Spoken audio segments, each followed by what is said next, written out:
The Sodder family lived in Fayetteville, West Virginia. George and Jennie Sodder had 10 children. It was 1945. World War II had just ended. The Sodder children were excited for Christmas. Their house was filled with the warmth of family and the smell of baking. The younger children dreamed of toys. Life wasn't always easy for the Sodders, but they had each other. George worked hard, providing for his family. Jennie kept the house running and nurtured their children. Christmas Eve arrived. The younger children, excited for Santa, begged to stay up late. Jennie agreed, letting them play with new toys. Around midnight, Jennie woke to the smell of smoke. A fire had started downstairs. Panic surged through her as she screamed for George. They rushed to wake the children. Flames blocked the staircase, forcing them to use a window to escape. Chaos reigned as smoke filled the house. George and Jennie helped their children climb out the window. They counted heads frantically. 5 of their children were missing.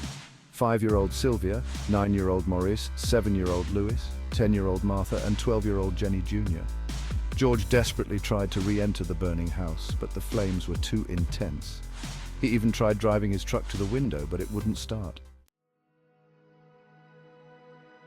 The fire department arrived, but it was too late. The house was engulfed. George and Jennie clung to each other, their hearts shattered. They searched the ashes, praying for a miracle, but the authorities found no trace of the missing children. The official conclusion: the fire had claimed their lives.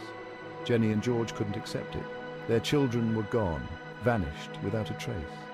The thought haunted them. Section 5. Whispers and Shadows. As weeks turned into months, strange rumors began to circulate. Witnesses claimed to have seen the missing Sodder children. A bus driver reported seeing the children on a bus headed out of town on Christmas Eve. A woman swore she'd served them breakfast at a diner miles away. The rumors offered a glimmer of hope. Could their children be alive? Had someone taken them? Section 6. A photo from afar. Years later, Jennie received a mysterious envelope in the mail. It contained a photograph of a young man in his 20s. The resemblance to their missing son, Louis, was striking. On the back of the photo, a handwritten note. Louis Sodder. Was it truly him or a cruel trick? The Sodders hired a private investigator, but the trail went cold. Section 7. The kidnapping theory. The Sodders began to believe their children hadn't died in the fire. The evidence pointed to something more sinister: kidnapping. Why hadn't the fire department found any remains? Why did the phone lines to their house go dead right before the fire? Was it all part of a plan? The Sodders suspected someone had deliberately set the fire to cover their tracks, but who would do such a thing, and why? Section 8.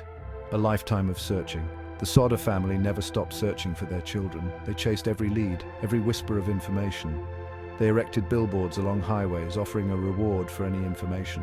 They contacted the FBI, but the case remained unsolved. Years turned into decades. The pain of their loss never faded. The Sodder children's bedrooms remained untouched, frozen in time. Section 9. The mystery endures. George Sodder died in 1969, still haunted by the unsolved disappearance of his children. Jennie never gave up hope. She wore black every day until her death in 1989, a symbol of her mourning. The fate of the Sodder children remains a mystery to this day. Did they perish in the fire, or were they taken? The chilling mystery of the Sodder children continues to captivate and haunt.